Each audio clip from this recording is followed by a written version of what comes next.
Hello. Okay, I am at chapter 96. Questioner. Oh, it's called Abandoned Memories and Expectations. Questioner. I am an American by birth, and for the last year I was studying in an ashram in Madhya Pradesh. Studying yoga and its many aspects, we had a teacher whose guru, a disciple of the great Shivananda Saraswati, stays in Mangir. I stayed at Ramanashram also. While in Bombay, I went through an intensive course of Burmese meditation managed by one Goenka. Yet, I have not found peace. There is an improvement in self-control and day-to-day discipline, but that's all. I cannot say exactly what has caused what. I visited many holy places. How each acted on me, I cannot say. Maharaj. Good results will come sooner or later. At Sri Ramanashram, did you get some instructions? Question. Yes, some English people were teaching me, and also an Indian follower of Jnana Yoga, residing there permanently, was giving me lessons. Maharaj. What are your plans? Question. I have to return to the United States because of visa difficulties. I intend to complete my Bachelor of Science, study nature cure, and make it my profession. Maharaj. A good profession, no doubt. Question. Is there any danger in pursuing the path of yoga at all costs? Maharaj. Is the matchstick dangerous when the house is on fire? The search for reality is the most dangerous of all undertakings, for it will destroy the world in which you live.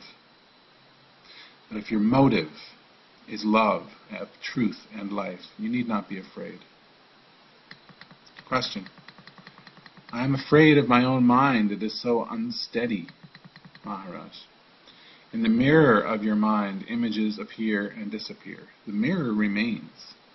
Learn to distinguish the immovable in the movable, the unchanging in the changing, till you realize that all differences are in appearance only, and oneness is a fact. This basic identity, you may call it God or Brahman or the Matrix. The words matter little. It is only the realization that all is one. Once you can say with confidence, born from direct experience, I am the world is myself, you are free from desire and fear on one hand and become totally responsible for the world on the other. The senseless sorrow of mankind becomes your sole concern.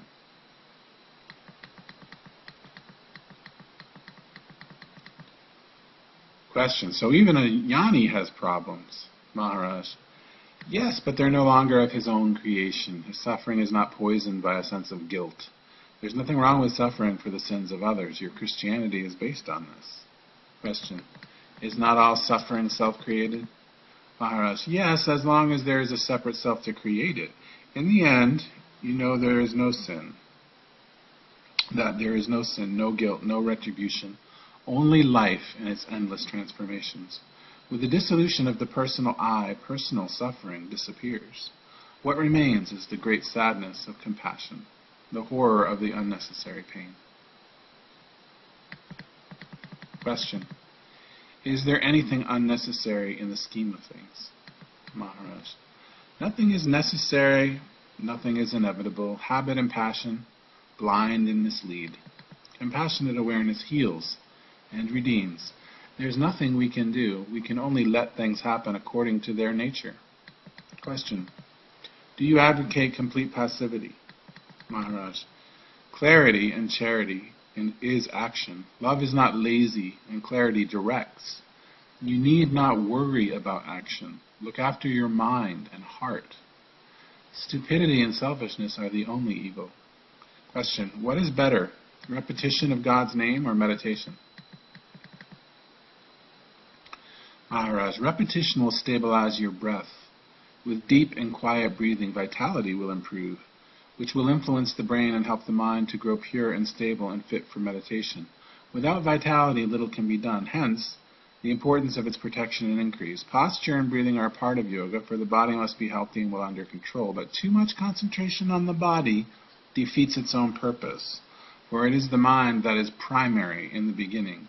When the mind has been put to rest and disturbs no longer the inner space, Chittakash, the body acquires a new meaning, and its transformation becomes both necessary and possible. Question. I have been wandering all over India, meeting many gurus and learning in driblets several yogas. Is it all right to have a taste of everything? Maharaj. No, this is but an introduction. You will meet a man who will help you find your own way. Question. I feel that the guru of my own choice cannot be my real guru. To be real, he must come unexpected and be irresistible. Maharaj. Not to anticipate is best. The way you respond is decisive. Question. Am I the master of my responses? Maharaj. Discrimination and dispassion practiced now will yield their fruits at the proper time. If the roots are healthy and well watered, the fruits are sure to be sweet. Be pure, be alert, keep ready. Question. Are austerities and penances of any use? Maharaj. To meet all the vicissitudes of life is penance enough. You need not invent trouble. To meet cheerfully whatever life brings is all the austerity you need. Question. What about sacrifice? Maharaj. Share willingly and gladly all you have with whoever needs. Don't invent self-inflicted cruelties. Question. What is self-surrender? Maharaj. Accept what comes. Question. I feel I'm too weak to stand on my own legs. I need the holy company of a guru and of good people. Equanimity is beyond me. To accept what comes as it comes frightens me. I think of my returning to the States with horror. Maharaj, go back and make the best use of your opportunities. Get your Bachelor's of Science degree first. You can always return to India for your nature cure studies. Question. I'm quite aware of the opportunities in the States. It's the loneliness that frightens me. Maharaj, you have always the company of your own self. You need not feel alone. Estranged from it, even in India, you will feel lonely. All happiness comes from pleasing the self. Please it after return to the States. Do nothing that may be unworthy of the glorious reality within your heart, and you shall be happy and remain happy. But you must seek the self, and having found it, stay with it. Question. Will complete solitude be of any benefit? Maharaj, it depends on your temperament. You may work with others and for others alertly and friendly, and grow more fully than in solitude, which may make you dull or leave you at the mercy of your mind's endless chatter. Do not imagine that you can change through effort. Violence, even turned against yourself, as in austerities and penance, will remain fruitless. Question. Is there no way of making out who is realized and who is not? Maharaj, your only proof is in yourself. If you find that you turn to gold, it will be a sign that you have touched the philosopher's stone. Stay with the person and watch what happens to you. Don't ask others. Their man may not be your guru. A guru may be universal in his essence, but not in his expressions. He may appear to be angry or greedy or over-anxious about his ashram or his family, and you may be misled by appearances, while others are not. Question. Have I the right to expect all-round perfection, both inner and outer? Maharaj, inner, yes. But outer perfection depends on circumstances, on the state of the body, personal and social, and other innumerable factors. Question. I was told to find a jnani so that I may learn from him the art of achieving jnana, and now I am told that the entire approach is false, that I cannot make out a jnani, nor can jnana be conquered by appropriate means. It's also confusing. Maharaj, it's all due to your complete misunderstanding of reality. Your mind is steeped in the habits of evaluation and acquisition, and will not admit that the incomparable and unobtainable are waiting timelessly within your own heart for recognition. All you have to do is to abandon all memories and expectations. Just keep yourself ready in utter nakedness and nothingness. Question. Who is to do the abandoning? Maharaj. God will do it. Just see the need of being abandoned. Don't resist. Don't hold on to the person you take yourself to be. Because you imagine yourself to be a person, you take the Yoni to be a person too, only somewhat different, better informed, and more powerful. You may say that he is eternally conscious and happy, but it is far from expressing the whole truth. Don't trust definitions and descriptions. They are grossly misleading. Question. Unless I'm told what to do and how to do it, I feel lost. Maharaj. By all means, do feel lost. As long as you feel competent and confident, reality is beyond your reach.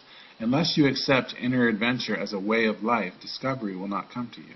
Question. Discovery of what?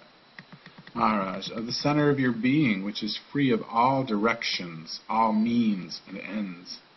Question. Be all, know all, have all? Maharaj. Be nothing, know nothing, have nothing.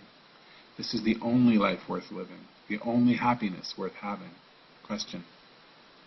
I may admit that the goal is beyond my comprehension. Let me know the way at least. Maharaj. You must find your own way. Unless you find it yourself, it will not be your own way, and will take you nowhere. Earnestly live your truth as you have found it. Act on the little you have understood. It is earnestness that will take you through, not cleverness, your own or another's. Question. I'm afraid of mistakes. So many things I tried, nothing came out of them. Maharaj, you gave too little of yourself. You were merely curious, not earnest. Question. I don't know any better. Maharaj. At least that much you know, knowing them to be superficial. Give no value to your experiences. Forget them as soon as they are over. Live a clean, selfless life, that is all. Question. Is morality so important? Maharaj. Don't cheat, don't hurt. Is it not important? Above all, you need inner peace, which demands harmony between the inner and the outer. Do what you believe in, and believe in what you do. All else is a waste of time, energy and time. All right, that's the end of chapter 96. Namaste.